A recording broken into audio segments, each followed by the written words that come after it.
Welcome to அனுசியாமி kitchen. இன்றைக்கு நான் உங்களுக்கு எண்ணெய் கத்தரிக்காய் செய்து காட்ட போகிறேன். அதை எப்படி செய்கிறேன்னு பார்ப்போம் வாங்க.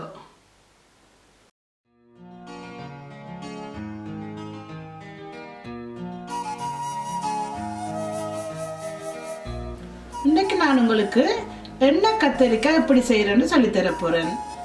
அதுக்கு என்னென்ன சாமான் வேணுமென்னு பார்ப்போம் வாங்க. அதுக்கு இப்படி சின்ன நல்ல குண்டு கத்தரிக்காய் நல்லா எவ்வளோ உங்களுக்கு சின்ன அடுக்கையிலுமோ அப்படி எடுத்து வையுங்க. பிறகு வெங்காயம் எடுத்து வச்சிருக்கிறேன், தக்காளி எடுத்து வச்சிருக்கிறேன், ஒரு எலுமிச்சம் சைஸ் அளவுக்கு ஒரு கொஞ்சம் புளி எடுத்து தண்ணி விட்டு ஊற வச்சிருக்கிறேன், தேங்காய் பூ எடுத்து வச்சிருக்கிறேன், இஞ்சி உள்ளி பேஸ்ட் எடுத்து வச்சிருக்கிறேன், மிளகாய் தூள் எடுத்து வச்சிருக்கிறேன், மல்லித்தூள் எடுத்து வச்சிருக்கிறேன், மஞ்சள் தூள் எடுத்து வச்சிருக்கிறேன். அங்கே தாளிக்கிறதுக்கு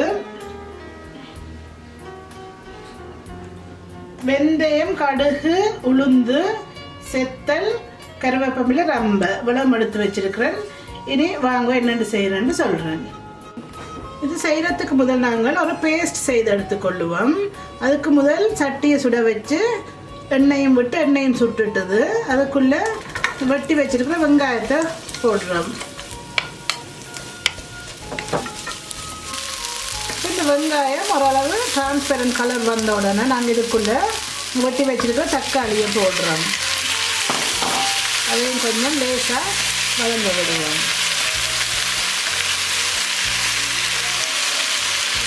தக்காளி கொஞ்சம் மேஷ் ஆகின உடனே நாங்கள் அதுக்குள்ள இடித்து வச்சிருக்கிற உள்ளி, இஞ்சி, தேங்காய் பூ, கொஞ்சம் கிளறி விட்டுட்டு மிளகாய்த்தூள், தனி மிளகாய்த்தூள் தான் அதுக்கு போடணும், மல்லித்தூள், மஞ்சள்,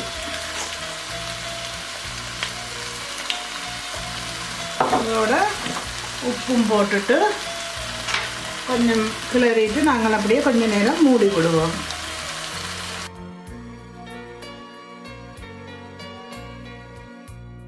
கத்தரிக்காயை நாங்கள் எப்படி வெட்டி கொள்றோன்னு பார்ப்போம் வாங்க. இப்படி சின்ன கத்தரிக்காய் எடுங்க, எடுத்து இந்த காம்பையும் கொஞ்சம் இப்படி சின்னதாக வெட்டி கொள்ளுங்க, முழுக்க எடுக்காதீங்க. அப்படி இருந்தால் தான் அது நல்லா இருக்கும்.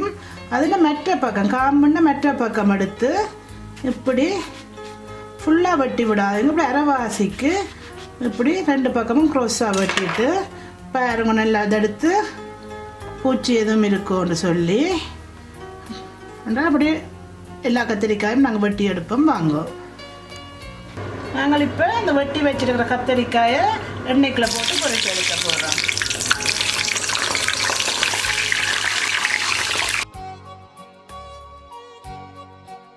இப்போ பாருங்க, இந்த கிரேவி நல்லா மசிஞ்சு நல்லா எல்லாம் பச்சை வாசனை எல்லாம் போயிட்டு முடிஞ்சுது.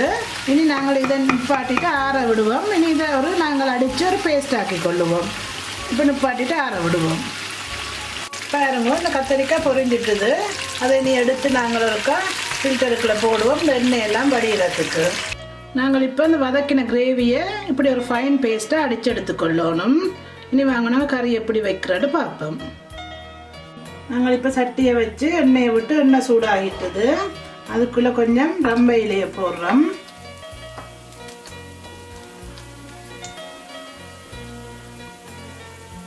இந்த எண்ணெய்க்குள்ள கொஞ்சம் அந்த ரம்பை இந்த எசன்ஸ் இறங்கினோன்னு கடுகு போட்டு தாளிக்கிறோம். அப்படியே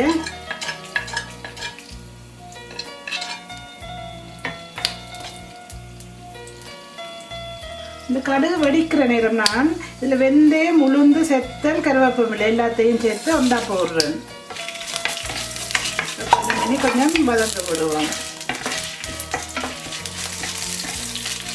இந்த உளுந்தும் இந்த வெந்தயமும் கொஞ்சம் ப்ரௌன் கலராக மட்டுக்கும் இதை நாங்கள் வதக்குவோம்.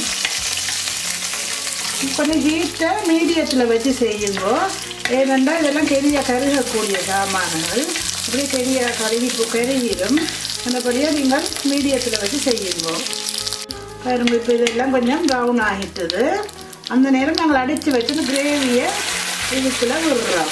அடுப்பு கொஞ்சம் குறையுங்க, இல்லாத கறிக்க பார்க்கும். நல்லா குறைச்சிட்டு பிறகு கூட்டலாம். இந்த மிக்சியில் இருக்கிற மிச்சத்துக்கும் தண்ணியை விட்டுட்டு அதுக்குள்ளே ஊற்றுங்க. அப்போ தான் அதை எல்லா கிரேவியும் உள்ளுக்கு வந்து சேரும், இல்லாட்டி மிக்சியோடு ஒட்டி கொண்டு போயிடும். எல்லாத்தையும் எடுத்துட்டு இதை இனி நாங்கள் மூடி கொஞ்ச நேரம் அவிய விடுவோம். வேறு இது கொதிச்சு பச்சை வாசனை எல்லாம் போயிட்டுது. நாங்கள் இந்த ஸ்டேஜில் புளியை கரைச்சி வச்சு அதை நாங்கள் இதுக்குள்ளே விடுறோம்.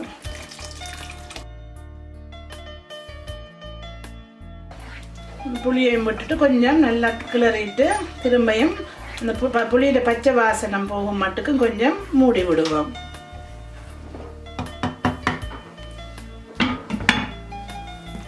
பாருங்க, இப்போ கிரேவி நல்லா திக்காயிட்டுது.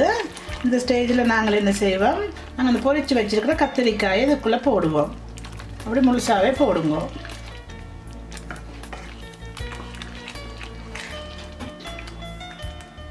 கத்தரிக்காய் எல்லாம் போட்டுட்டு நீங்கள் கொஞ்சம் கவனமாக இதை கிளறுங்கோ. ஏனெண்டா கத்தரிக்காய் உடைஞ்சிடும். அது முழுசாக இருந்தால் தான் அது பார்க்கவும் வடிவாக இருக்கும், சாப்பிடவும் நல்லா இருக்கும்.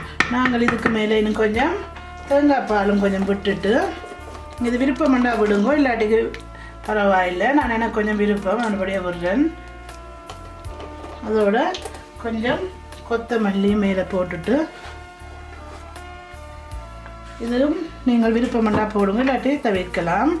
லேசாக ஒரு கிளறிட்டு இதை இப்படியே மூடி விடுவோம். ஒரு 2 கொதி கொதித்த பிறகு நிப்பாட்டி விடுவோம். எங்களோட எண்ணெய் கத்திரிக்காய் முடிஞ்சது. நாங்கள் பிளேட் பண்ண பிறகு காட்டுறேன் உங்களுக்கு, வாங்குவோம். இப்போ எங்களோட எண்ணெய் கத்திரிக்காய் கறியை நான் பிளேட் பண்ணிட்டேன். பாருங்க என்ன வடிவா கலர் எல்லாம் வந்திருக்குன்னு சொல்லி.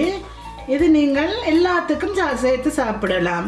ரொட்டி வகைகளுக்கும் சேர்த்து சாப்பிடலாம், எந்த ரைஸ் வகைகளுக்கும் சாப்பிடலாம். இது எல்லாத்துக்கும் காம்பினேஷன்ஸ் நல்லா இருக்கும்.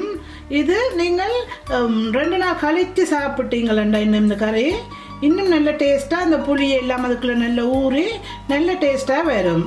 கட்டாயம் வீட்டை செய்து பாருங்க, வாங்க சாப்பிடுவோம்.